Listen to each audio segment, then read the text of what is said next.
Assalamualaikum warahmatullahi wabarakatuh. Yang terhormat Bapak Ahmad Fauzi, Eskom Mkom, selaku dosen mata kuliah Etika Profesi Teknologi Informasi dan Komunikasi. Di sini saya Nafa Syifa Sadila selaku ketua kelompok yang beranggotakan Afini Risti Maulida, Najwa Hamidah, Nur Sabila Rosdah, dan Siti Munirah. Kami akan mempresentasikan blog yang bertemakan Illegal Contents. Bab 1, pendahuluan. Latar belakang. Perkembangan internet yang semakin pesat, baik dari segi teknologi maupun penggunaan, membawa banyak dampak positif dan negatif. Tentu saja, sisi positifnya kita semua patut mensyukuri banyak manfaat dan kemudahan yang hadir dengan adanya teknologi ini. Seperti kita bisa melakukan transaksi perbankan kapan saja dengan m-banking, e-commerce juga memudahkan kita dalam membeli atau menjual suatu barang tanpa mengenal tempat. Mencari referensi atau informasi ilmiah bukanlah hal yang sulit dengan adanya perpustakaan elektronik dan masih banyak kemudahan lainnya. Berkat perkembangan internet, tentunya tidak dapat dipungkiri bahwa teknologi internet memberikan dampak negatif yang tidak kalah dengan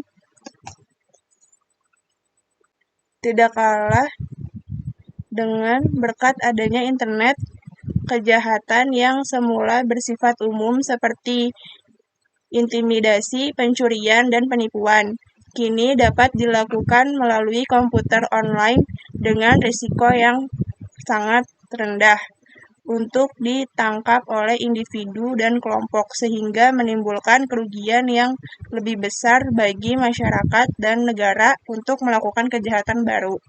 Kejahatan dalam dunia jaringan internet, dunia maya, biasa disebut dengan istilah cybercrime. Dari segi bahasa, cybercrime berasal dari kata cyber yang berarti dunia maya atau internet, dari kata crime yang berarti kejahatan. Menurut Marita 2017, cybercrime adalah tindakan kriminal yang dilakukan dengan menggunakan teknologi komputer sebagai alat kejahatan utama, merupakan kejahatan yang memanfaatkan perkembangan teknologi komputer khususnya internet. Di Indonesia, kejahatan ini dilakukan untuk pencurian kartu kredit, hacking beberapa situs, menyadap transmisi data orang lain, misalnya email, dan memanipulasi data dengan cara menyiapkan perintah dan tidak dikehendaki ke dalam programmer komputer. Adanya cybercrime telah menjadi ancaman stabilitas sehingga pemerintah sulit mengimbangi teknik kejahatan yang dilakukan dengan teknologi komputer, khususnya jaringan internet dan intranet. Semakin maraknya kasus cybercrime yang terjadi, terutama di Indonesia, telah menarik perhatian pemerintah untuk segera memiliki undang-undang yang bisa digunakan untuk bisa menjerat para pelaku kejahatan di dunia maya. Pemerintah Indonesia sendiri telah mengesahkan Undang-Undang Cybercrime, yaitu Cyber Law, ke dalam Undang-Undang ITE nomor 11 tahun 2008.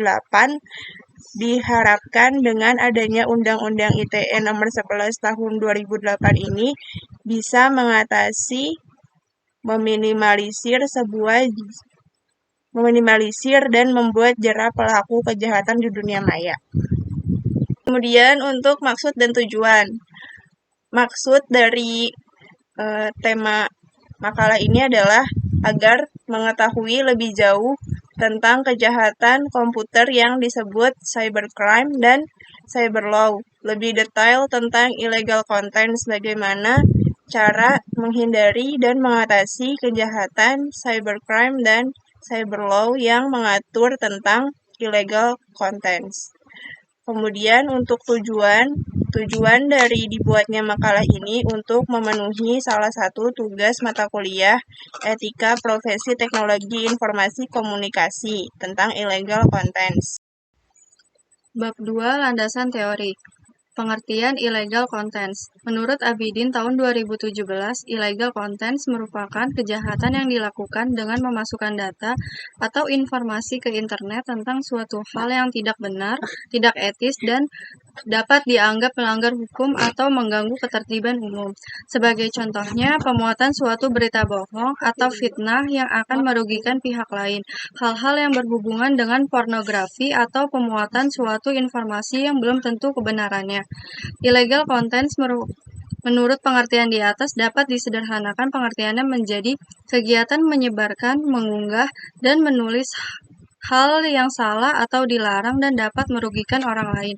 Hukuman atau sanksi untuk beberapa kasus seseorang yang terlibat dalam illegal content ini adalah penyebar atau yang melakukan proses unggah saja yang mendapat sanksi, sedangkan yang membunuh tidak mendapatkan hukuman apa-apa selain hukuman moral dan perasaan bersalah setelah mengunduh file yang tidak baik.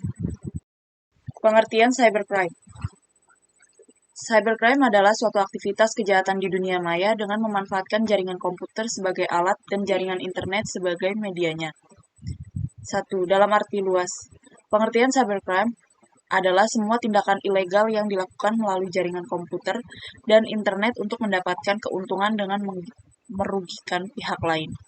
2. Dalam arti sempit, pengertian cybercrime adalah semua tindakan ilegal yang ditunjukkan untuk menyerang sistem keamanan komputer dan data yang diproses oleh suatu sistem komputer. Cybercrime atau kejahatan dunia maya dapat dilakukan dengan berbagai cara dan beragam tujuan. Kejahatan dunia maya ini umumnya dilakukan oleh pihak-pihak yang mengerti dan menguasai bidang teknologi informasi. Kejahatan dunia maya ini mulai muncul sejak tahun 1988 yang pada masa itu disebut dengan sebutan cyber attack. Pelaku cybercrime pada saat itu menciptakan worm atau virus untuk menyerang komputer yang mengakibatkan sekitar 10% komputer di dunia yang terkoneksi ke internet mengalami mati total. Cybercrime memiliki karakteristik 1. Ruang lingkup kejahatan, 2. Sifat kejahatan, 3. Pelaku kejahatan, 4. Modus kejahatan, 5. Jenis kerugian yang ditimbulkan. Dari beberapa karakteristik di atas, untuk mempermudah penanganannya, maka cybercrime diklasifikasikan 1. Cyber privacy, penggunaan teknologi komputer untuk mencetak ulang software atau informasi, lalu mendistribusikan informasi atau software tersebut lewat teknologi komputer. Kedua, cyber trespass, penggunaan teknologi komputer untuk meningkatkan akses pada sistem komputer suatu organisasi atau individu. Ketiga, cyber vandalism, penggunaan teknologi komputer untuk membuat program yang mengganggu proses transisi elektronik dan menghancurkan data di komputer. Cyber law adalah hukuman yang digunakan di dunia maya atau cyber, yang diasosiasikan dengan internet yang isinya mengupas mengenai aspek-aspek aktivitas manusia pada saat menggunakan internet dan memasuki dunia maya atau cyber. Namun diartikan secara sempit kepada apa yang diaturnya. Sebab alasan perlunya cyber law di antaranya. Yang pertama, perkembangan teknologi yang sangat pesat, membutuhkan pengaturan hukum yang berkaitan dengan pemanfaatan teknologi tersebut. Sayangnya, hingga saat ini, banyak negara yang belum memiliki perundang-undangan khusus di bidang teknologi informasi, baik dalam aspek pidana maupun perdatanya. Yang kedua, permasalahan yang sering muncul adalah bagaimana penjaringan berbagai kejahatan komputer berkaitan dengan ketentuan pidana yang berlaku. Karena ketentuan pidana yang mengatur tentang kejahatan komputer yang berlaku saat ini masih belum lengkap. Yang ketiga, banyak kasus yang membuktikan bahwa perangkat hukum di bidang IT masih lemah. Seperti contohnya, masih belum diakui dokumen elektronik secara tegas sebagai alat bukti oleh KUHP. Hal tersebut dapat dilihat pada Undang-Undang Nomor 8 Tahun 1981 pasal 184 ayat 1, bahwa undang-undang ini secara definisi membatasi alat-alat bukti hanya sebagai keterangan saksi, keterangan ahli, surat, petunjuk, dan keterangan terdakwa saja. Demikian juga dengan kejahatan pornografi dalam internet. Misalnya, KUH pidana pasal 282 masyarakatnya bahwa unsur pornografi dianggap kejahatan jika dilakukan di tempat umum. Yang keempat, hingga saat ini di negara kita ternyata belum ada pasal yang bisa digunakan untuk menjerat penjahat cybercrime. Untuk kasus carding misalnya, kepolisian baru bisa menjerat pelaku kejahatan komputer dengan pasal 363. Soal pencurian karena yang dilakukan tersangka memang mencuri data kartu kredit orang lain. Contoh kasus illegal content. Saat ini, komika Marcel Widianto disebut sebagai komedian M yang memberi konten Sure, Gusti Ayu Dewanti atau Dea OnlyFans. Sesuai agenda, ia akan menjalani pemeriksaan sebagai saksi di Polda Metro Jaya pada Kamis 7 April 2002. Marcel menuliskan permintaan maaf atas kenakalannya sekaligus menegaskan bahwa dirinya tidak ingin terlibat dalam kasus kriminal. Ia juga mengisyaratkan bahwa akan memenuhi panggilan polisi besok pagi. Konten kreator Dea OnlyFans terancam hukuman 6 tahun penjara karena mendistribusikan dan membuat informasi elektronik atau dokumen elektronik yang memiliki muatan pornografi. Temuan mengenai orang-orang yang membeli konten pornografi itu terungkap setelah polisi menyita Google Drive milik Dea OnlyFans. Tim penyidik menemukan bahwa komedian M membeli 76 video dan foto-foto Sure tanpa busana milik Dea yang ada di Google Drive secara langsung tanpa melalui situs OnlyFans. Dan peristiwa dalam kasus illegal content. Pelaku yang menyebarkan informasi elektronik atau dokumen elektronik yang bermuatan illegal content baik perseorangan atau badan hukum. Sesuai isi pasal 1 angka 21 UU ITE bahwa orang adalah orang perseorangan baik warga negara Indonesia maupun warga negara asing atau badan hukum. Keberadaan badan hukum diperjelas kembali dalam pasal 52 ayat 4 UU ITE bahwa korporasi yang melakukan perbuatan sebagaimana dimaksud dalam pasal 27 sampai pasal 37 UU ITE termasuk menyebarkan informasi elektronik atau dokumen elektronik yang bermuatan illegal content dikenakan pemberatan pidana pokok ditambah 2/3. Peristiwa perbuatan penyebaran informasi elektronik atau dokumen elektronik seperti dalam pasal 27 sampai pasal 29 harus memenuhi unsur 1. Illegal content seperti penghinaan, pencemaran nama baik, pelanggaran kesusilaan, berita bohong, perjudian, pemerasan, pengancaman, menimbulkan rasa kebencian atau permusuhan individu, ancaman kekerasan atau menakut-nakuti secara pribadi. Kedua, dengan sengaja dan tanpa hak, yakni dimaksudkan bahwa pelaku mengetahui dan menghendaki secara sadar tindakannya itu dilakukan tanpa hak. Pelaku secara sadar mengetahui dan menghendaki bahwa perbuatan mendistribusikan atau mentransmisikan atau membuat dapat diaksesnya informasi elektronik atau dokumen elektronik adalah memiliki muatan melanggar kesusilaan dan tindakannya tersebut dilakukannya tidak legitimate,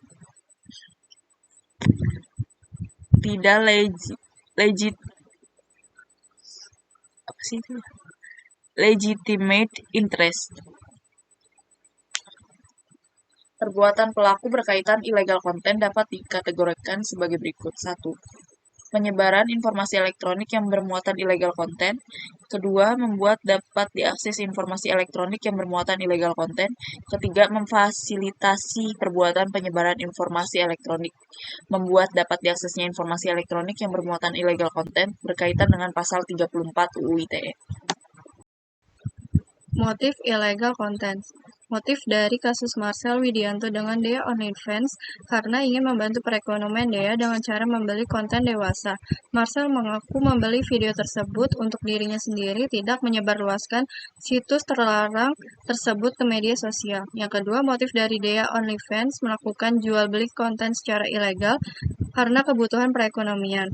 Cara penanggulangan illegal contents. Yang pertama, pengamanan sistem yang kuat. Sebuah sistem keamanan berfungsi untuk mencegah adanya perusakan bagian dalam sistem karena dimasuki atau diakses oleh pemakai lain tanpa persetujuan pemilik. Pengamanan sistem secara terintegrasi sangat diperlukan untuk meminimalisasikan kemungkinan perusakan sebuah situs internet.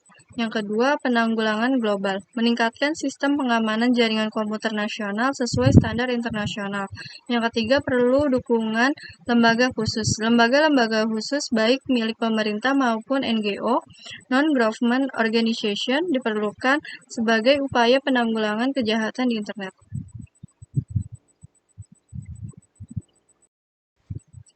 Sekian presentasi dari kelompok kami.